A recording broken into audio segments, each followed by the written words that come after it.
ሰላም ሰላም ውድ ቤተሰቦቼ እንዴት ናችሁልኝ? እኔ ጋር ሁሉ ሰላም ነው፣ እግዚአብሔር ይመስገን። በያላችሁበት ሰላማችሁ ብዝት ይበልልኝ። ለዚህ ቻናል አዲስ የሆናችሁ ቤተሰቦቼ ሰብስክራይብ በማድረግ ቤተሰብ ይሁኑ።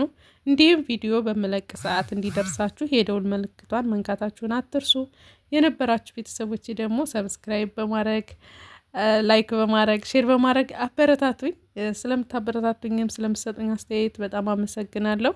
ወደ ዛሬው ቪዲዮ እንሂድ። ዛሬ እንግዲህ ይዤላችሁ የመጣሁት ይሄው ጥቁር አዝሙድ ነው። ብዙ ጊዜ አብዝቼ ጥቁር አዝሙድ እጠቀማለሁ፣ ግን ዘርፈ ብዙ ጥቅም ስላለው ነው። እሱም በኋላ ላይ አስረዳችኋለሁ። አሁን ግን እዚህ ጋር ደግሞ እንደምታዩት ወረገጋል አለኝ ማለት ነው። ስለዚህ አንድ ላይ ልፈጭ አዘጋጀሁት። ጥቁር አዝሙዱንና ወረገጋሉን በእንደዚህ አይነት መልኩ ፈጨሁት ማለት ነው። በማንኛውም መፍጫ መፍጨት ትችላላችሁ። ከፈጨሁኝ በኋላ እዚህ ጋር ቅባቴን የምቀላቅልበት ንጹህ ጠርሙስ ነው። እንደምታዩት አስተካክያለሁ። ውሃ የለውም፣ ደረቅ ነው። እዚህ ጋር ዘይቱን ወይም የወይራ ዘይት አለኝ። እዚህ ጋር ደግሞ የምጠቀማቸው ቅባቶች የተቀላቀሉ ናቸው። ይሄ ቀዩ ነገር የተለያዩ ከለር ያለው ቅባት ስለሆነ ነው እንጂ የፀጉር ቅባት ከሱፐር ማርኬት የገዛዋቸው የተቀላቀሉ ቅባቶች ናቸው። እዚህ ጋር ደግሞ እንደምታዩት የተቆላ ሰሊጥ ነው ያለኝ፣ ወይም በአረበኛ ሴም ይሉታል። ካላችሁ ተጠቀሙት፣ ከሌላችሁ ግዴታ አይደለም። ከሱ ላይ ቀረፋ አለ እንደምታዩት። ቀረፋውንም እንደዚሁ ካለ ተጠቀሙት፣ ከሌለ ግዴታ አይደለም። ብዙ ጊዜ ያላችሁን ነገር እንድትጠቀሙ ነው የምመክራችሁ ማለት ነው። እኔ የተጠቀምኩትን ሁሉ ቤታችሁ ከሌለ አንሰራም አትበሉ ማለት ነው። እንደምታዩት ቪዲዮን ትንሽ እንዲታይ ያላረኩትም፣ ሲጨምር ግን ዘይቱን ነው የጨመርኩት፣ ወይም የወይራ ዘይት ቀድሜ ጨመርኩ ማለት ነው። ከዛም በኋላ የተቀላቀሉ ቅባቶቼን ጨምራለሁ ማለት ነው። ይሄ እንደነገርኳችሁ ከሱፐር ማርኬት የገዛዋቸው የተለያዩ ቅባቶች ናቸው። የኮኮናት ቅባት፣ ቤቢ ኦይል፣ የጥቁር አዝሙድ ቅባት፣ አቮካዶ፣ እንዲሁም ደግሞ ዘይቱን ቅባት፣ ሌላ ደግሞ ምን ነበር የጉሎ ወይም ካስተር ኦይል፣ እንደዚህ ቀላቅዬ ቁጭ ስለማረጋቸው እሱ ቅባት ነው ማለት ነው። ይሄ ከዛ ምንድነው የምጨምረው? ሰሊጤንና ቀረፋ፣ የተቆላ ሰሊጥ ነው። አመስ አድርጉት ካላችሁ ማለት ነው። ከሌላችሁ ደግሞ ችግር የለውም። እንደነገርኳችሁ ብዙ ልጆች የምጨማምሪው ነገር አናገኝም ትሉኛላችሁ። ሲቀጥል ደግሞ ጭምርምር ስለምታረገው አይገባንም ትሉኛላችሁ። ግን ለእኔ ግልጽ ይመስለኛል። በተረፈ ደግሞ ቪዲዮ እንዳይበዛባችሁ እያልኩ ነው ፈጠን የማረገው እና እንደዚህ ሴሙን ወይም ሰሊጡን ከጨመርኩኝ በኋላ ጥቁር አዝሙዱንና ወረገጋሉን ከአንድ ላይ የፈጨሁትን እጨምራለሁ ማለት ነው።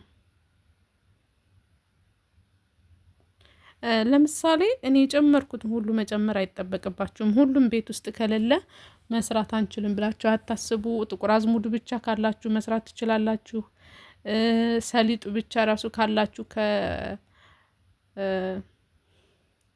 ከቀረፋው ጋር መስራት ትችላላችሁ።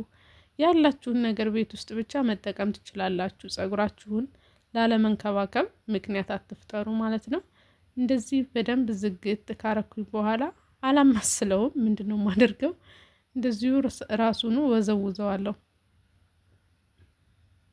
ማማሰል ትችላላችሁ በማንኪያ፣ እናንተ በማንኪያ በደንብ ማማሰል ትችላላችሁ። እኔ ግን እንደዚህ ከቀላቀልኩት በቂ ነው ብዬ ስላሰብኩኝ ማንኪያ አልተጠቀምኩም።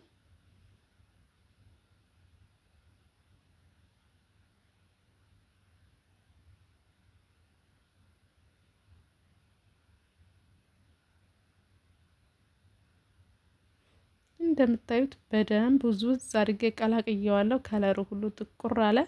በነገራችን ላይ ጥቁር አዝሙድ ቅባት ራስ ምታት ለሚያስቸግራችሁ ልጆች፣ ፀጉራችን ሸበተ ለምትሉ ልጆች በጣም አሪፍ ነው።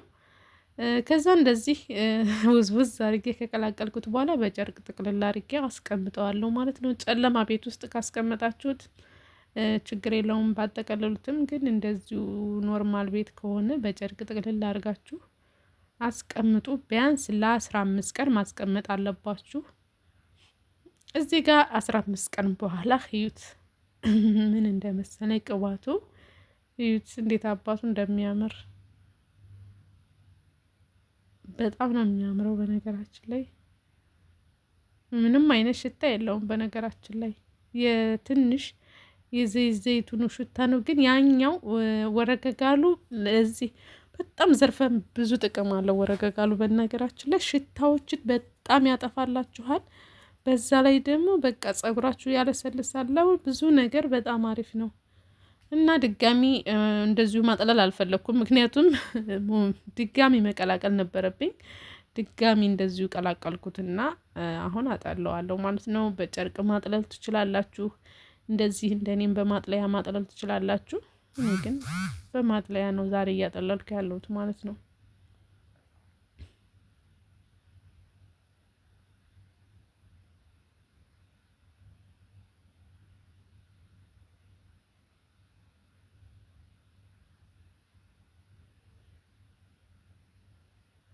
እና እንደምታዩት ትንሽ ደፍረስ ብሏል። ያው ጥቁር አዝሙዱ ስለፈጨሁት ትንሽ ደፍረስ ብሏል። አሁን ይህን ምንድን ነው የምታደርጉት? ወዲያውኑ መቀባት ትችላላችሁ፣ ግን ደግሞ እያቆያችሁት በሄዳችሁ ቁጥር ቅድም እንዳያችሁት ጥርት የሚለው ቅባቱ ይወጣል ማለት ነው። በነገራችን ላይ ይሄን ራሱ ከፈለጋችሁ አለመጣል ትችላላችሁ። ድጋሚ ይሄን እስከምትጠቀሙ ድረስ እዚህ ላይ ሌላ ቅባት ጨምራችሁ እንዲዘፈዘፍ ማድረግ ትችላላችሁ ማለት ነው።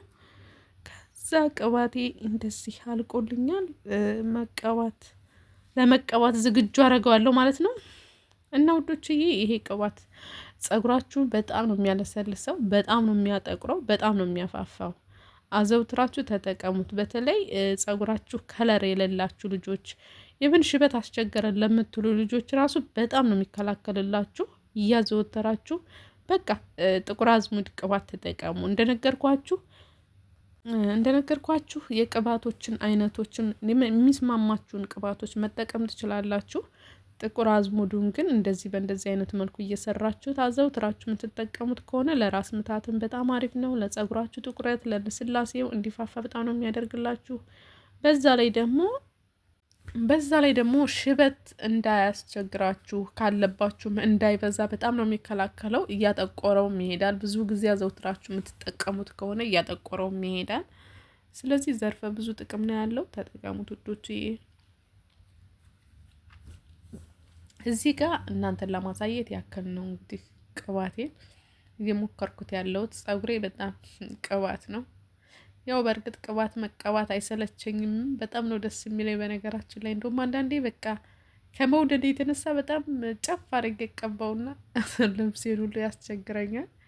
የጥላት ገንዘብ እስከሚመስለኝ ድረስ ነው። በቃ የጠገብ አይመስለኝም ጸጉሬ። በተለይ ልታጠብ አስቤ የምቀባ ቀን በቃ እንደ አንዳንዴ ያው ውህድ ብቀባ ይሻለኛል እላለሁ ቅባት ከምቀባ። በጣም ነው የማበዛው ስቀባ በቃ በጣም እና በጣም ነው ደስ የሚለኝ።